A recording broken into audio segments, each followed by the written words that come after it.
far back as I can remember, I always wanted to be a podcaster. Welcome back to the Tu-Vie podcast. I'm your host, James. Of course, sitting not across from me, in person. Yeah. It's a weird one. Let's get into it.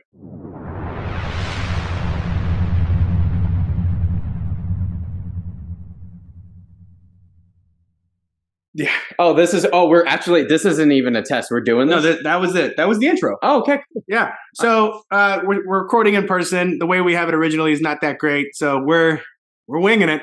Like this, we're keeping up with our writer's trend. And this week, like I said last week on episode 24, if you guys want to check out now, that was our Guy Ritchie episode. We were talking about the great director, Martin Scorsese. Yes. So did you watch the movies? You did watch I watched quite a bit of them. I will have to admit I couldn't watch all of them because he has been in the industry since, I don't even think his first movie was in 1967, but he's been working long before Taxi Driver. His first big movie was in the 70s, I believe. That was the big one, but he also did other movies. He did a lot of short films. So Martin Scorsese, as you guys know, he's a very well-known director. He's got 72 director credits, 19 writer credits, and 35 acting credits. So I don't know if you catch him, but in most of his movies, he does have a cameo, whether it be big or small. Yeah, one of the big ones was Taxi Driver, where he was playing that crazy guy who's, Oh, that was him? That was him. He was in the car. He was saying, I was going to shoot him. That's young Martin. He also makes a cameo earlier in the movie as well. He's, sitting on the stoop, right outside that campaign office. That was him also. Oh, I never caught that because in The King of Comedy, he was the TV director. He was the one that was laughing over the script. And then in Bringing Out the Dead with Nicolas Cage. Did you get to that one? I did not. I would never trust Nicolas Cage as my EMT driver, let alone my doctor if I was in that world. But those poor guys, he was the guy that was the, operator that was giving out all the calls for, Okay. He was the one that was giving out all the reports for what's going on. But dude, that's so cool. As we do every time with the director, we do the top 4 known for. Okay. So, wow, that's actually going to be difficult. His I'll filmography is dense. I'll tell you right now. 2 of them you do know. 2 of them I don't think you saw. 2 of them I do know. Okay. Everyone knows these 2. Okay, so Taxi Driver. Okay. And give me a minute. It's I'm a podcast. It's a podcast? Well, no, what we're doing is it's not Oh, yeah. All right. So the other one, I have to shoot for the fences. I think there's 3 other ones. I was about to say Shawshank Redemption, Shutter Island, and also The Irishman. Okay, so there's 3. I'm probably going to be mad. There's 3. You got to get a 4th one. Got to get a 4th one. The 4th one has to be Raging Bull. Wow. Okay, so you got one of them. It goes Taxi Driver, Mean Streets, Goodfellas. Oh my God. And The Age of Innocence, which I didn't get to. But really? You forgot Goodfellas? Dude, again, it was Goodfellas. A lot of movies. What a fan. He calls himself a movie critic. I don't even. You call yourself a movies guy? You call yourself a movie guy? I like movies. Yeah, okay. And that's the beauty about this podcast. Best movie. Best Martin Scorsese movie. Go. Wow. On the fly. Don't Wolf think. of Wall Street. That's what I was going to say. But that or Goodfellas. That or Goodfellas. Yeah. Because the Wolf of Wall Street, it just has that pace. It's got a great pace. There was a movie. There's no better. There's no more movie that I've seen that the entire time I'm watching it was I didn't know you could put that on film. There was a lot like that John Bernthal boat scene. It happened really quickly. It was oh no, I know exactly what you're talking about. But I was thinking more about the beginning montage moment where he's with that girl. With the straw. The candle. With the straw. The well before that. Oh yeah. Didn't know you can do that to physically, also on camera. And I think I wanted to be. I'd love to be able to fly on that wall because Leonardo. On the set? Leonardo, he's such a very humble, soft-spoken guy in interviews that I have no idea how he reacted when the camera was off. Well, I would more just be in the room when they had to describe the scene. Okay, so Jonah Hill's gonna come out as you're talking to Margot Robbie, and he's gonna be doing what? He is going to. No. He's gonna. Don't you dare describe it. I was just gonna say it was shocking for me to even watch. Yeah. You actually see it just for a split second. And I don't think it was actually his. I think it was a prosthetic. Definitely wasn't. It was too. This is a gross word. Too floppy. It was too floppy. I was gonna say floppy. Oh my god, that's gross. So he did win an Oscar for the best achievement in directing for what movie? Oh my god. It's not a movie you would think it would. Did I already say the movie when I was You looking? didn't say it. I think you watched it. I don't know if you actually did. I didn't get to it. Okay, so I watched Raging Bull, The Wolf of Wall Street, The Irishman, Taxi Driver, and Shutter Island, The Departed as well.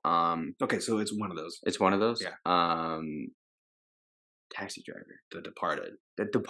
Oh my god! Which I did. So, and like you, I saw Taxi Driver. Hold on, I'm gonna cut you off because Go for it. So. How do you feel about it? Because I hear a lot, but quite a few people say that it's their least favorite Martin Scorsese movie. That is not my least favorite Martin Scorsese movie. It's good. My least favorite. It's gonna I don't know. I wouldn't say there's a least favorite, but I'd say Raging Bull is my least favorite. Like it's a staple to his work. It's just a lot of aggression for a movie that is just like I don't think. I like the aesthetic of the black and white though. That was like the black and white feel of the fights are insane. Yeah. But it's like what happens outside of the ring. I'm not the biggest fan of. Oh, like the hitting the woman. Yeah, that's a big thing. Yeah, happened a lot. Like yeah, those happens quite an unhealthy amount. Martin Scorsese, he genuinely is one of those directors where he will not like take any, like if you tell him to take something out of a movie, he would give you like a good reason why it has to stay in there. I get it. It's just a lot. So some of the movies I've already seen, but the ones I haven't seen, I'll make sure. But I've already seen Taxi Driver, Goodfellas. I did watch the first time The Irishman. I've already seen Wolf before this. I rewatched like you did Hugo, which I read the book well before I ever saw the movie. Never read the book. I think the book was a little better. I've already seen Shutter Island. When I was watching Shutter Island with Sophia, she saw it for the first time. How'd she like it? Loved it. The twist as well. She caught the twist in 4 minutes of the movie. She guessed it. She was like, imagine, it's like, oh, I bet he's crazy. I'm like, well, I guess we'll find out. And then we watched the movie, and she does it a little too often. He's going to be a great writer, dude. So whenever we watch, she definitely will. Yeah. But whenever we watch something like The Bachelor, and she starts saying, like, who's going to be leaving, and it happens, it's starting to get scary. I think she's clairvoyant. We got to take her to like a casino for. Oh my god! We got to, yeah. I hope she watches this, so maybe we'll make that deal. I saw it. We'll go see the dome. Oh wait, hold on. We're not going. Are we allowed to talk about video? Yeah, I think that's still fine now. But hold on. Did you see that well, giant sphere of like a video game that we're both very excited for? That sphere. Yeah. I think we're fine. Okay, so I haven't heard anything. We are gonna get to that later. We're gonna get to that later. Just trust me. I'm so sorry, guys. Just trust me. ADHD. I did watch for the very first time Bringing Out the Dead with the Nicolas Cage movie I told you about. Raging Bull, King of Comedy. It took me a while to watch King of Comedy. I don't know why. I never got to it until today. And then Gangs of New York. Those are the ones I've seen. So that's a lot of movies of his in 1 week. A lot of them. And also there was like on iTunes, there was a sale for star, like I think it was titled like Stars That Are in Killers of the Flower Moon. And there were like a list of movies. And then this morning when you were picking me up and we're like, okay, so like what movies did you watch? And you were listing, I was like, he did those too? Yeah. Because they were on sale as well. Yeah, there were a lot of them. Even The Aviator, I was like, man. That one was a shocker for me. I didn't realize that was that. And then, like I said, worst movies, I think, we're different on that one. What do you think is his best acting role? Acting role? Now, outside of his movies or not, because he does have 19... I got one. Wait. Sorry, 35 acting credits. I think I know the one you're thinking of. Can we say it on the count of three of the best acting role? Yeah. 1, 2, 3. The character from what? The commercial. For like that credit. American Express? American Express. Okay. That's a good one. That's a good one. commercial. That is not what I was going to say. I was going to say Sykes from Shark Tales. He plays the pufferfish guy. No, he doesn't. Yeah. The one that goes like, there's whale poo, and then there's you. That's him. That's... God. For those who didn't know, the pufferfish guy, that's Martin Scorsese. Legendary director. And filmmaker. I just thought about this. This would actually be a really cool game. Is if you put on the Wolf of Wall Street and somebody who's never seen it, who is in a movie, dude, that'd be a good Telltale game. That would, what, the Wolf of Wall Street? Yeah, I have to think about that. But like, I think you're start. I think we're onto something. Oh. But like, you could genuinely tell someone that Quentin Tarantino directed and wrote that, and they would believe you. Wolf? Am I wrong? Wolf? I feel like... Am I wrong?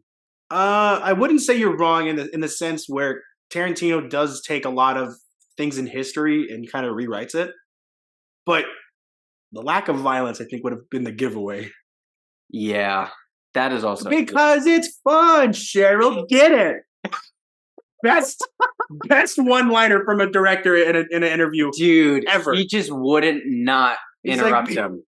That's just so much fun, Jan. Get it? No, it's Jan. Jan? Oh, whatever. And then, fun fact for you guys: I didn't know this until looking at his IMDb filmography. He directed the music video for Michael Jackson's "Bad." No, I don't know how much to a degree. Yeah, no, hold on. It's on his IMDb page. If you look up Martin Scorsese, it shows up. I'm pulling it up right here. Okay.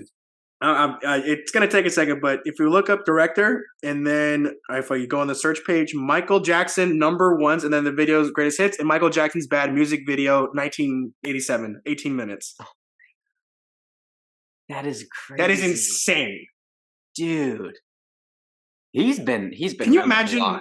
Dude, he's been around so many. Did you see his daughter's TikTok video? Of him doing the TikTok lingo and everything? It's just wholesome. It's so much fun. And it's good to know that and also, did you hear his recent thing about emails? He just started using email and everything. He just doesn't use that much kind of technology. He has an assistant, I think. Yeah. But when he started looking at emails and everything, he realized how many people were CC'd on the emails that he had been sent, which means CC'd like copy. It's like people you're attached to the email. And he's like, I don't know who these people are, but there's so many. And it reminded me of that bit of SpongeBob where Patrick's looking under his house with all the eyeballs, and he's like, who are you people? That's what I thought when Martin Scorsese said is a SpongeBob clip. And I do want to get your opinion on what he's been saying for a long time about Marvel movies, that he's not the biggest fan. Which is I fine. Respect it. I get it. I can't and what he did say about the movies is them being like roller coaster movies. Carnival theme park. Yeah, theme park things. Stuff. I don't, which makes I don't sense. disagree, because they're not in the movies that he makes. Yeah. But that's not for the bad. Like it's not in a bad way. Yeah. Like these Marvel movies, they're great. And he has said that he does enjoy some of them. Like he doesn't despise them or he liked Spider-Man, the first one when it first came out. Yeah, and I think that's great. But I do think he isn't wrong, because if you compare the two, they're very, very different. Yeah. Like Taxi Driver, and also these movies themselves, very different. Yeah. But I think the closest to any comic book movies are the ones for and I'm not about to do the Marvel versus DC thing, but stuff like The Dark Knight or Joker, where it's a lot closer to home for Martin. It is kind of funny though. Taste. He did praise Christopher Nolan, for his achievements in filmmaking, comparing it to superhero movies, and someone's like, "Get this," and it's like he directed a trilogy, but it's still great. And it's a pass. And he goes, the danger with major franchises is that what's doing to our culture. And then he goes on to say, because they're going to be a generation now that think that these are the only movies, that's what movies is. And that's very true. There are definitely people in younger kids who grew up on Marvel movies. And there's a fear behind that statement, for his fear, because that's also it whenever I go down to the comments because I'm a morbid bastard, and I'm curious to see how dumb people are, and they're like, well, he can't say that or whatever, he can't do that. And he's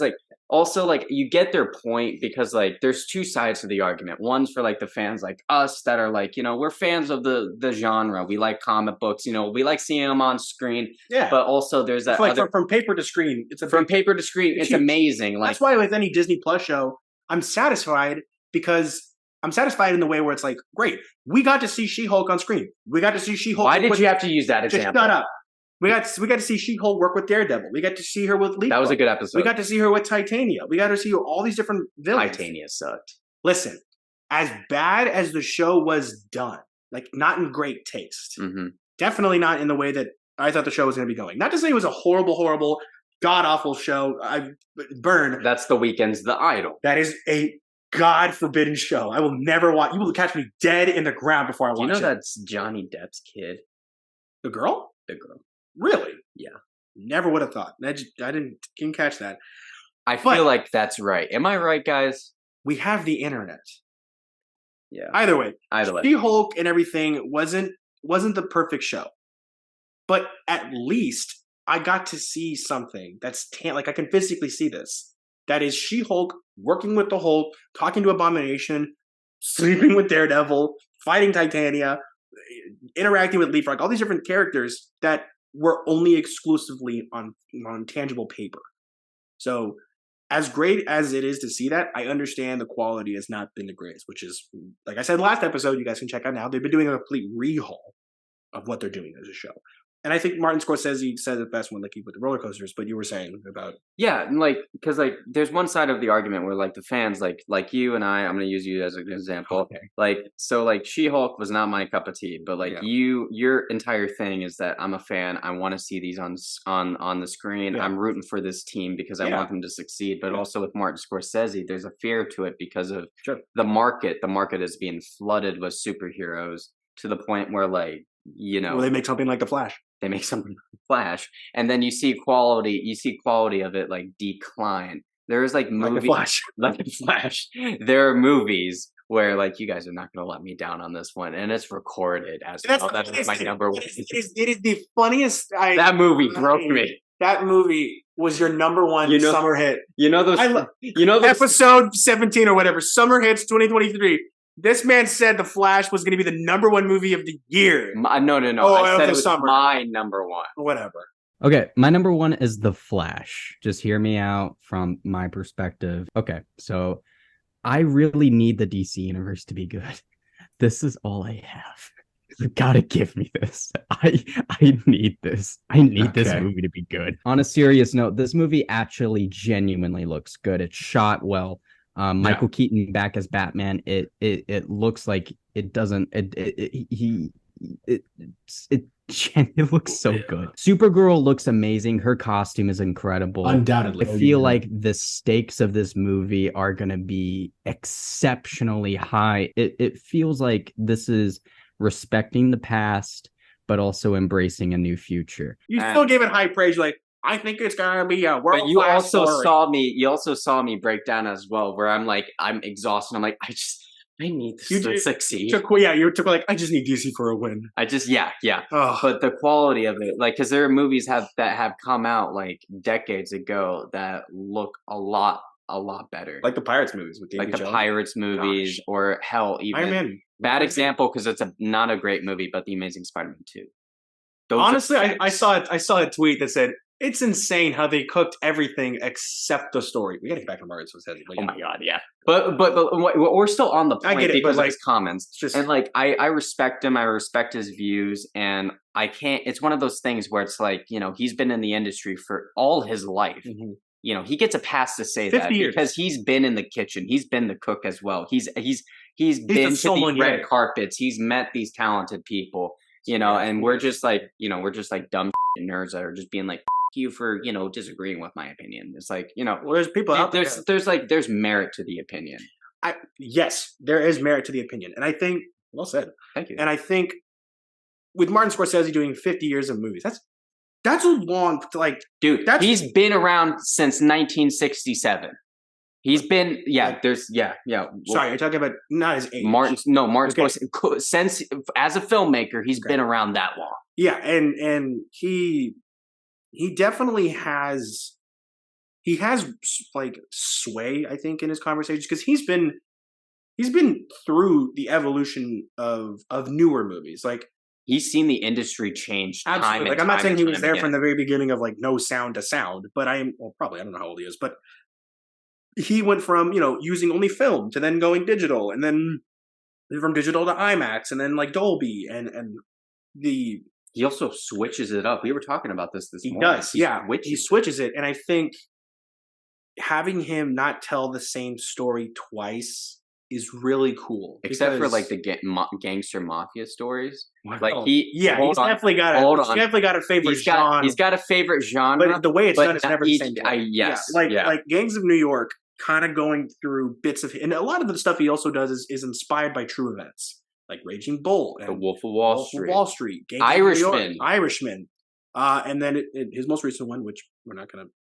Hugo counts because he adapted it, he adapted, he did, real life. I think Hugo is not the best of the best, but I think in terms of how he thinks and feels about movies, is exactly how this movie is. So I don't If know. nothing else, there is always honesty and authenticity And with brutality. every movie that he does. Absolutely. And like in Hugo, the purpose of it is to appreciate films and to not let the artistry go out and not let that feeling and emotion dwindle. Yeah. And I think that's great. And Hugo is really beautiful. And I think in how Martin Scorsese feels about movies is how that movie is done, which is great. But he's got, I think, his gangster movie things. Oh, and by the way, the intro, I only had to go for so long because copyright wouldn't have let me go. But the Goodfellas intro that I showed you guys, what a way to start the movie. I mean, you start off with them in the car, and then it's very brutal. And I remember when I was working at Disney, my buddy Jake hadn't seen the movie before then. And my other buddy, Josh, that is his favorite movie. And actually, one day they even played it in the break room. Wild movie to play. But Jake was watching it, and I caught the last 50 minutes of the movie, and he's just stunned on how much violence he saw in the last 3 hours. You want to hear something related to that? Is that and also this may sound like personal story, like no, it was hilarious. So I was a teenager, so I'm better now, but I was about to go to therapy.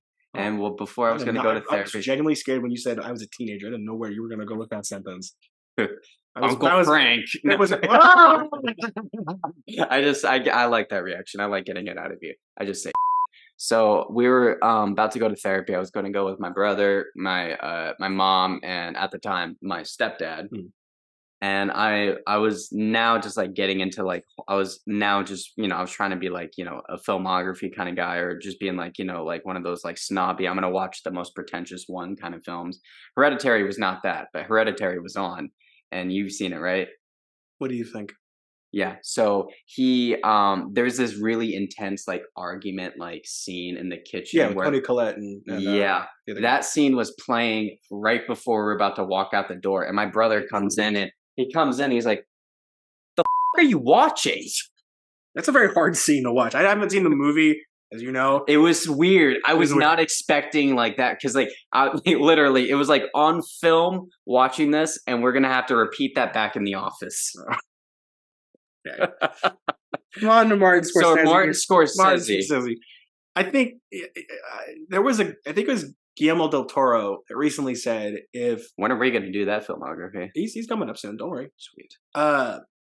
For him to say on Twitter, he said if I were to give my life so Martin Scorsese's could be prolonged, I would do it in a second, because that man understands cinema. And I mean, That's of course, with Martin he's also Scorsese, such a sweetheart as well. Guillermo del Toro, he's so sweet. But I think with Martin Scorsese in the industry now, I think going back to how he makes movies is important, because the way he makes them, of course, he's got a genre. He loves the mobster, gangster era, the whole thing. He's got 7 movies. He's got Departed, Wolf, the Gangs of New York, his most recent one, The Irishman, Goodfellas, Casino, kind of is not mob, but it's it's very. It's in that underbelly world of dirty money. Grit. Yeah. And that was a great way to put it. And of course, he's done how many movies with Robert De Niro? 12 movies? Dude, Robert De Niro has they've both been partners. And man, then leading on to DiCaprio. Yeah. He's done about 7 DiCaprio movies. is catching up. Oh my God. And and like he said recently, he's only got 2 or 3 movies left in him. Oh, really? And then he's kind of done. I thought was going to be the movie where he was. I think it's his magnum opus, from what I've been hearing, which I haven't seen yet. But I just think, knowing that he's got so few left, like Quentin Tarantino, he's got one. The movie he's making right now is his last one. That's number 10, and then he's done. Yeah. He was gonna Quentin Tarantino was gonna be done, but he also said that he was gonna be moving on to because he's also a novelist as well. He's also got shows. Did you ever read his? I know it's Martin Scorsese. It's a quick fellow thing. Did you ever read his Once Upon a Time in Hollywood book? Did know because it elaborates a lot of information and actually answers the question of did he kill his wife?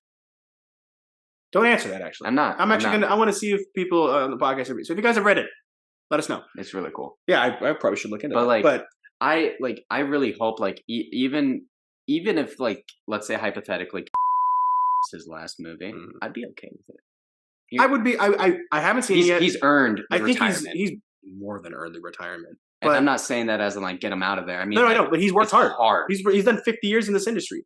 That's a Yeah. long time. Yeah. And I think, there's a lot of people that have been in the industry a long time, but I think, Martin Scorsese is someone that, with all the array of movies that he has, and that's incredible writing for first off. We haven't really gotten to that before we go to the next topics. His writing on how he, like, I can't even put into words. Every movie he directs and writes patterns off each other. It's an extension of how he's going to direct, but it's also an extension of how the movie operates. Like you can't read a script like in Hugo the way you read it about Goodfellas. Yeah. Like in Hugo, you're not going to get a funny how kind of situation.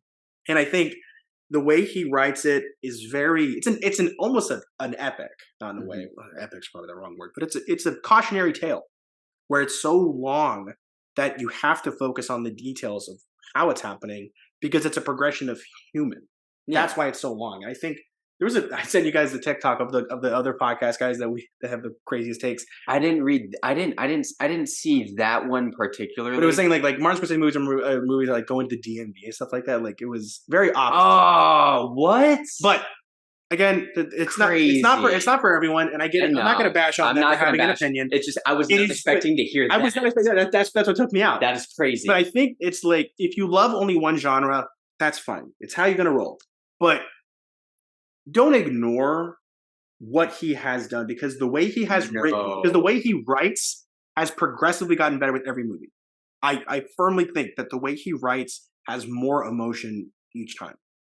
Like my take is, if you're ever going to get into movies as either a hobby or that's like a genre you want, and this is also to the Tu-Vie listeners as well, or as as a job or like something you want to, like explore or like, be a part of, like Martin Scorsese is like the essential. You got to watch his movies. You don't have to watch all of them, but if you can, that would be amazing. But like Martin Scorsese is one of the directors that like teachers teach in class. Yeah, I actually took a filmography class, not filmography, film appreciation class my first year of college, and we talked a lot about Martin Scorsese's influence and how a lot of what he's done leads into other films, and a lot of the history of movies kind of inspired him to do the way he does. So, and all those favorite movies that are now just coming out, the Parasites, the Midsommars, the Witches, who do you think inspired them? Well, I think Bong Joon-ho is Bong Joon, he's an original. In his Oscar speech, he like called out more Scorsese, like, I wouldn't have done this without you. Yeah. Like he is. But like, it's good to know that all that still is all original. Yeah. So like, he's inspired creativity. If you're not a fan of him, Martin, as the person or his opinions, whatever the hell you want to say it, give it a shot because like he has not only seen the industry change like 10 times over, but he has also been sometimes, if not most of the times, the reason the industry kept on changing. Because of how good he was, because of his voice, because on and of off his screen, influence, on and off screen as well. He is a hard worker. If nothing else, he is one of the hardest workers. Just look at how many movies he did, and look at how old he is, and he's still doing it. And I stand on this. This may be controversial. He made Shark Tales better because of Sykes, 100%. That movie would have been a flop without Martin Scorsese on the cast list. I can't even rewatch that movie. What? You haven't seen it yet? No, I couldn't. I can't rewatch it because I feel like as a kid, it's awesome if you watch it. You didn't get the part where then they had to go. Who's else on the cast list for auditions? It's hey Marty. Hey Uncle Marty. Big favor. I do love the commercial, like you said, the American Express one. It's like, hey Timmy, how about you turn 5? Where's the protagonist? Where's the antagonist? It's like, where's the drama? It's like who is that? That was not Martin Scorsese. That was Mark Wahlberg. That was Mark Wahlberg. That was not Martin Scorsese. That is now I can't do a Martin Scorsese, but I know it's not that. I know. It's probably more like something more like this. Like it's very nasally. Yeah, that's him. Like there's whale poo, and then there's you. That's the only Martin Scorsese impression I can do. And I found out recently, this is in no way good. I can kind of do an old Al Pacino. I need to see it. Kinda. So it's when he's like talking very quietly to someone. So I'm gonna try and get as close as I can to this mic on. Have you heard John Mulaney's impression? Yeah, it's good. Okay, hold on. This is my impression of an old Al Pacino. Okay. Hey, welcome to the Tu-Vie podcast. I don't know. That sounds bad. That's awful, actually, in person. Oh my god, that was pretty good. No, I sound like That's I have allergies and I'm trying to talk. I can only It's trigger. like, hey, what's my name? Pacino. He's got a big ass. That's how we wrap Yeah. up Martin Scorsese and the Yeah. podcast. I don't know if did I ask you this already? Did I ask you his best movie? His best. You said Wolf, right? I said the. Okay. I don't think I heard yours. I thought I said Wolf for Goodfellas. Oh, okay, all right. Oh, yeah, because you agreed because of the yeah. Both of them are just like Goodfellas. Oh man, You can't not enjoy the time rewatching that.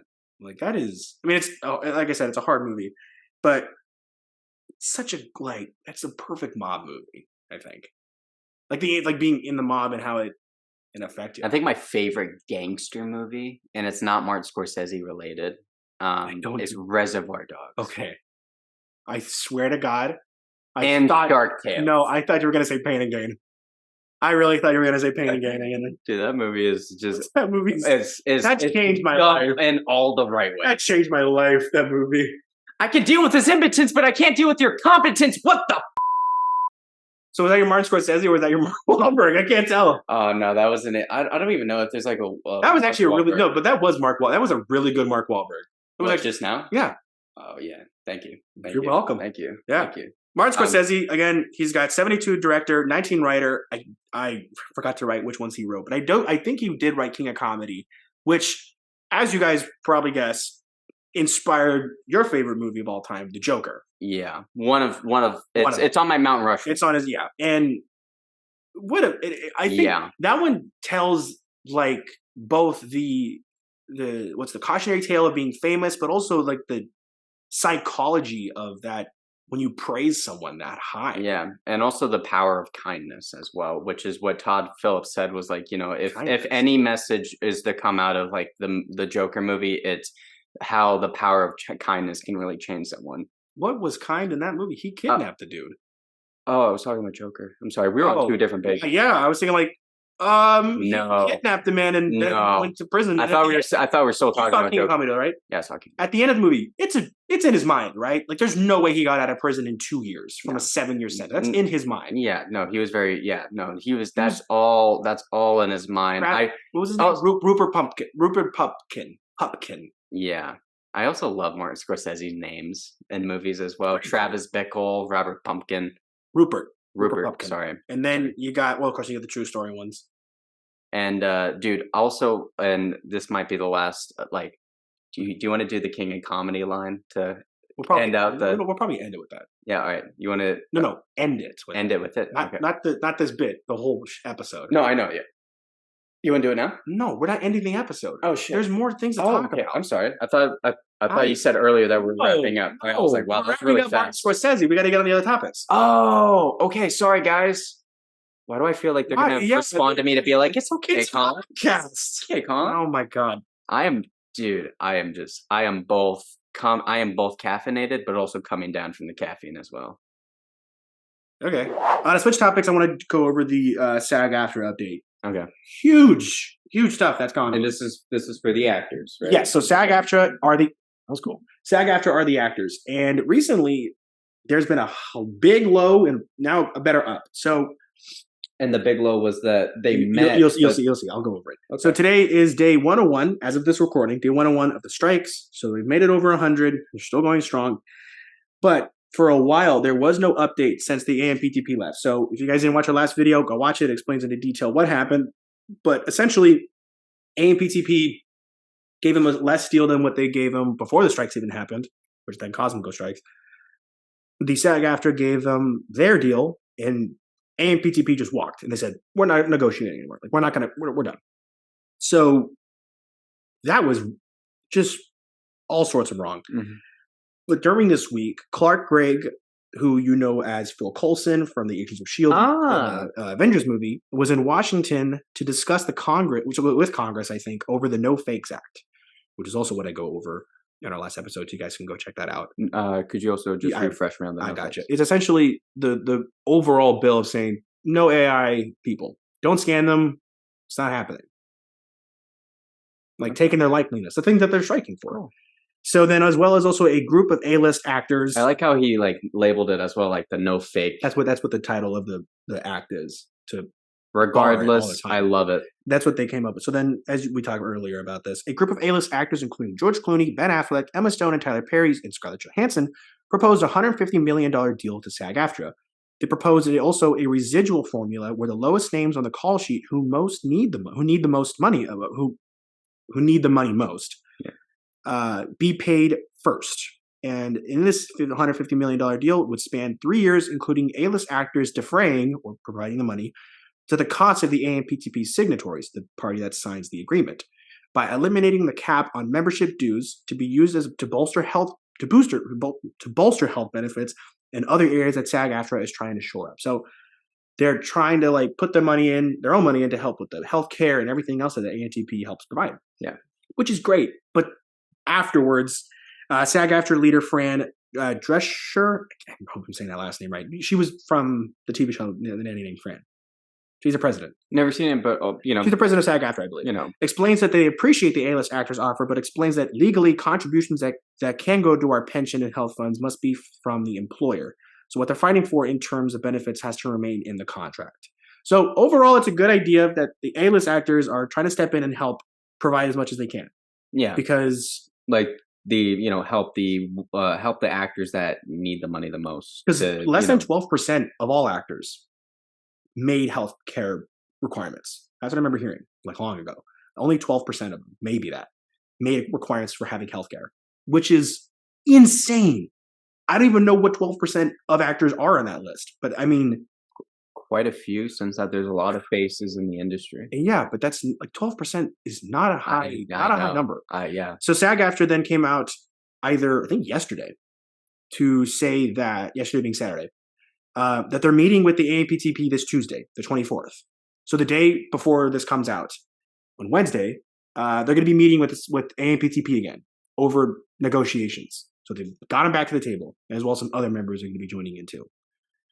So the ball is back to rolling.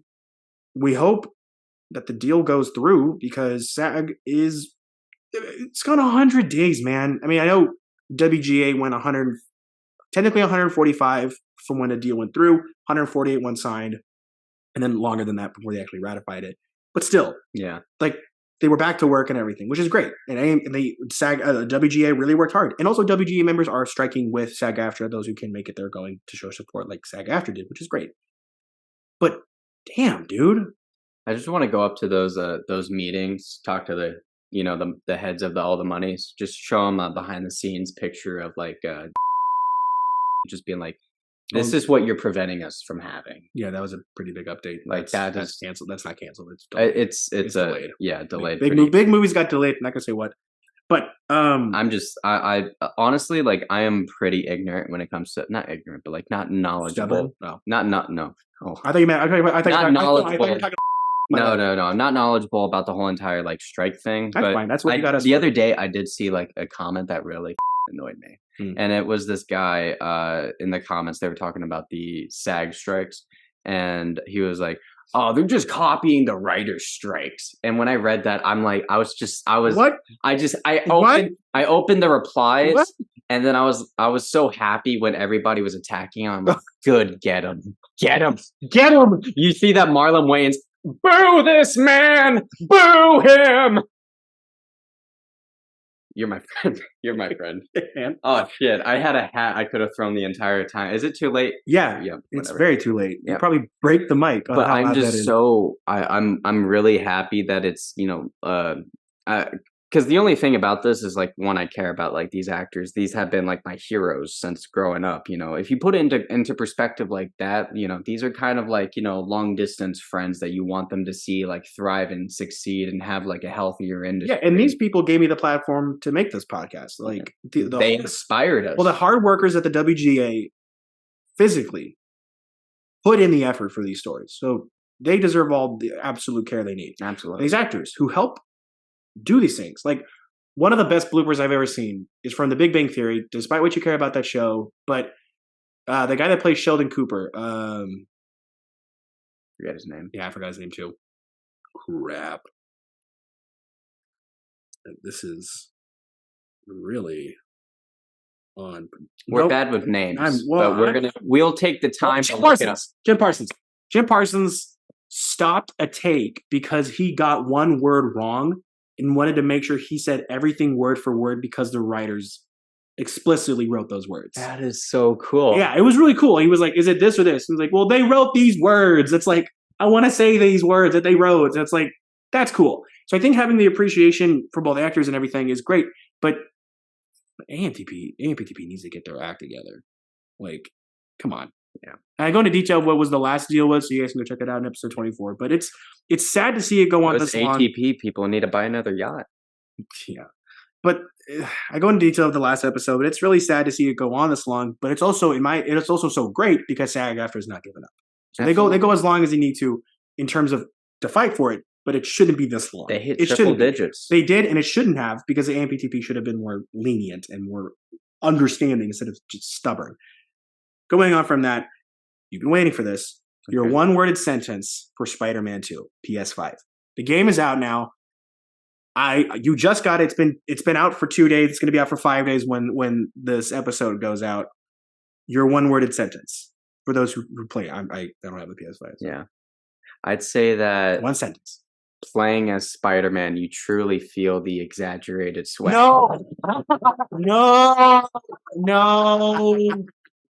No, and also, good on you for calling Miles Spider-Man. Like, half the internet doesn't want to do for some reason. No, he's Spider-Man. He's Spider-Man. He's Spider-Man too. He's Spider-Man.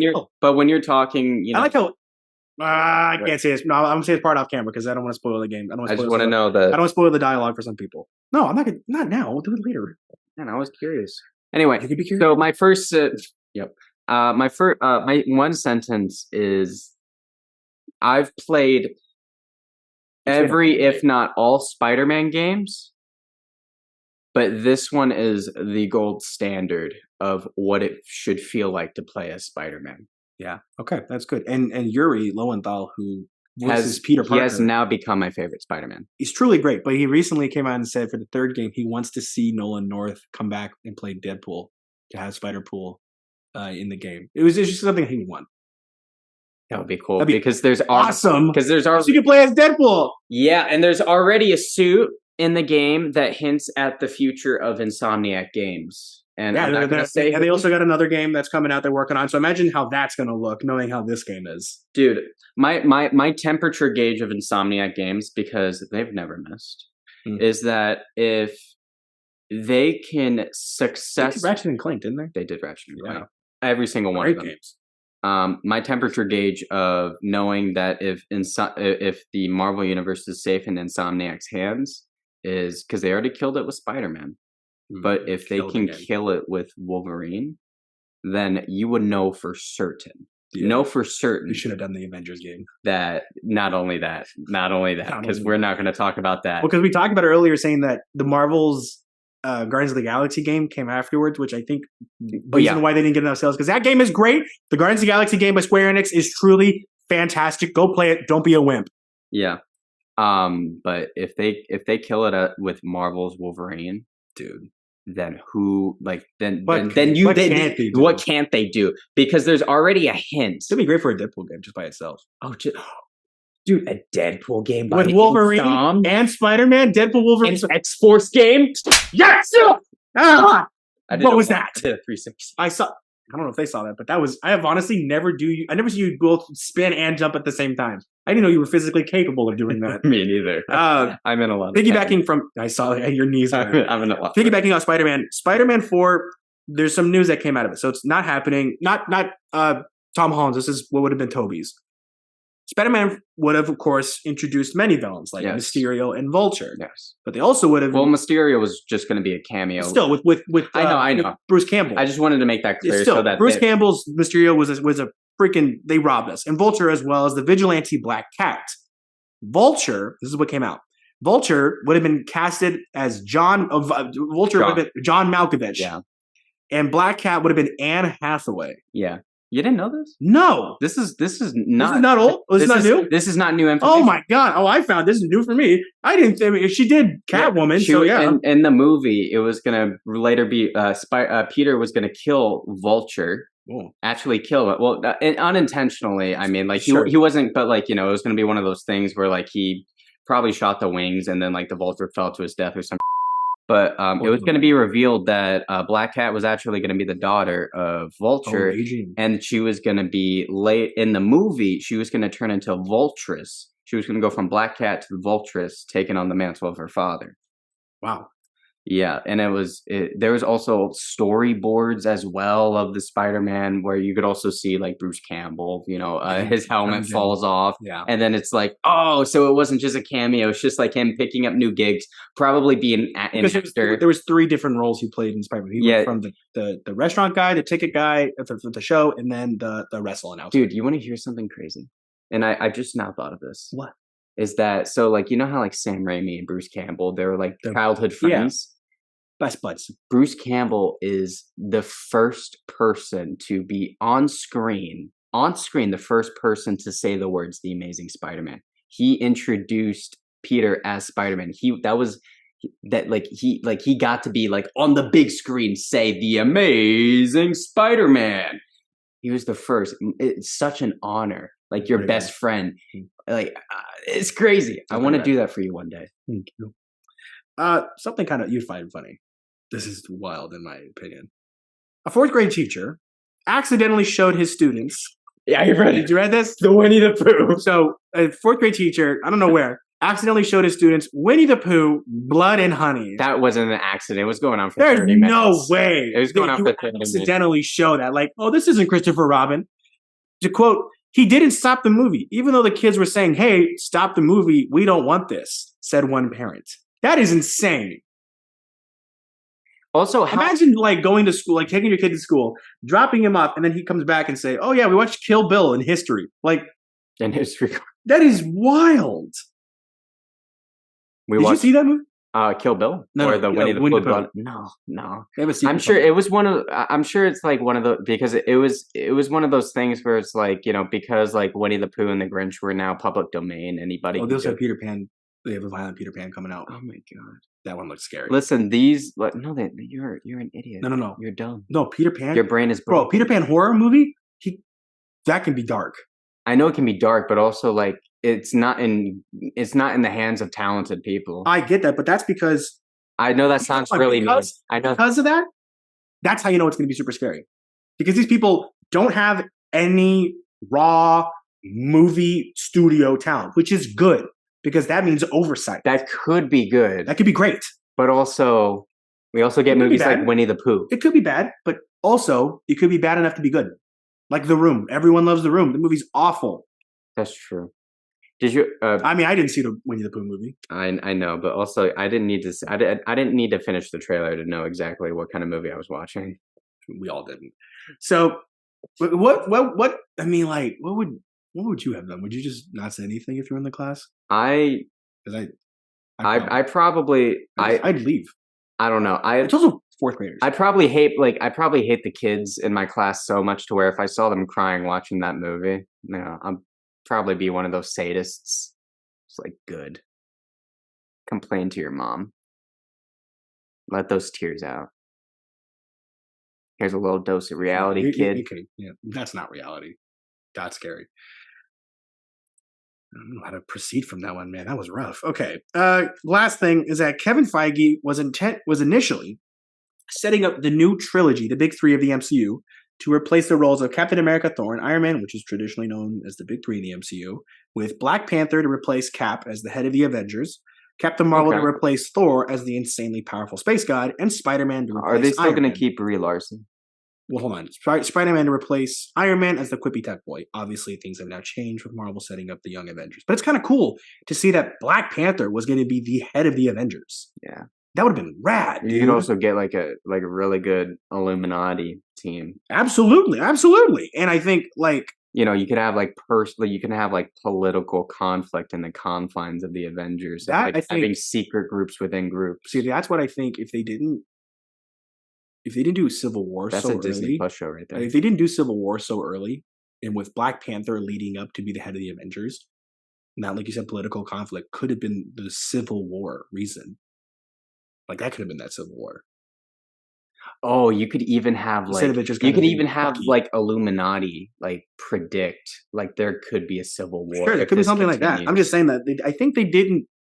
I'm I just, like Civil War. I just think they did it a little early. There also wasn't really much of a war.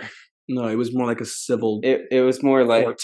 it was more like like when you have an argument in the group chat, Yeah, which we have. yeah, but We've also in our group chat we talked about like how Civil War could have been a phase in Oh, of absolutely. itself, Yeah. and then you could have like had like Spider-Man. we were going to try and do a video about that too. Yeah, We have a lot of. we great- can still do. Yeah, it. I we just got can't we get it got a down. lot of videos that are just going to be about a single source that I cannot wait to do. Yeah, and we But also that's for season 3. But and we also have a video that's coming out in January, and after that, I get to take What are over you and work talking on a about? project. what are you talking about? That's what. Shut up. We don't talk about it. We just say stuff's coming. Stuff is coming, Okay. and it's coming hard. I'm terrible at secrets too. You are god awful. I did a little bit over the D&D thing he's doing.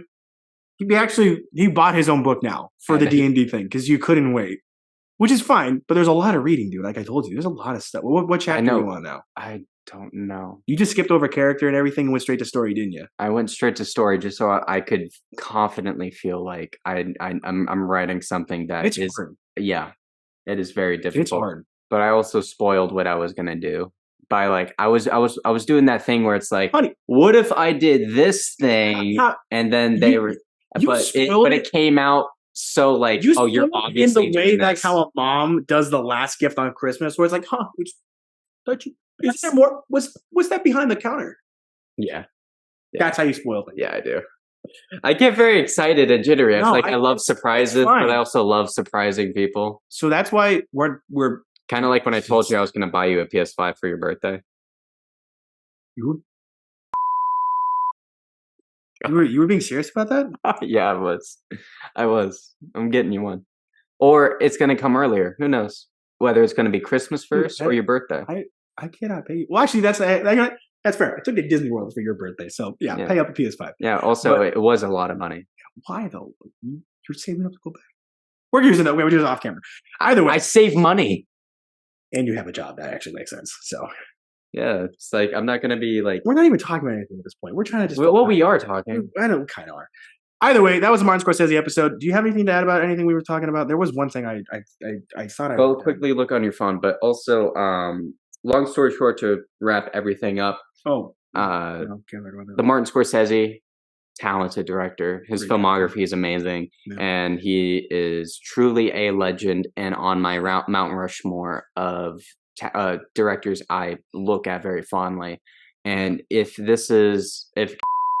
is going to be one of his last movies, then I hope he has a really good retirement, and he's changed Yeah. the industry and changed our lives. Okay, I know what we're talking about now. Did you see the hot toy figure for Venom? I sent you, dude. That is 20 In the group chat, It's a 21-inch figure. That is 21. So hot toy Nine- figures don't go that high until that guy came around. 19 inches of Venom is when he's soft. 23 inches is when he's rock hard. Like that is a hot toy figure. I will throw Dude. that. I will throw that screenshot up. That is that. No, it should be like it should be like a picture of like Venom above our. Oh, we're looking up. No, not happening. Because it's Yeah, I think I figured that one out, Colin. That is 100% how we are wrapping up. That is the closing curtains. That is rolling credits on episode 25 of the Tu-Vie podcast. This is on par to our most diverging episode yet. That was like episode 8 of season 2, I think. because it's though. Colin, shut up, dude. I feel so good. Cameron's gonna be watching this and be like, "Yeah, I'm glad I missed this one." Yeah, No, he's gonna wish he was here. That kid, he's fired. you can't fire him. I can't fly him. He doesn't need I don't even think We don't pay him. We don't pay him. We don't pay you. Don't show up. We love you, Cameron. We listen, hope man. you're feeling better, man. Yeah. Either way, thank you guys again for watching. If you guys did enjoy the episode, be sure to like and subscribe. Check us out on TikTok and Instagram, to podcast, and Letterboxd. We're doing a lot of stuff there. Colin's going to be posting some news reviews there, so let us know what you guys think of that. Thank you guys again for watching. We'll see you guys next time. Bye, guys. Thank you.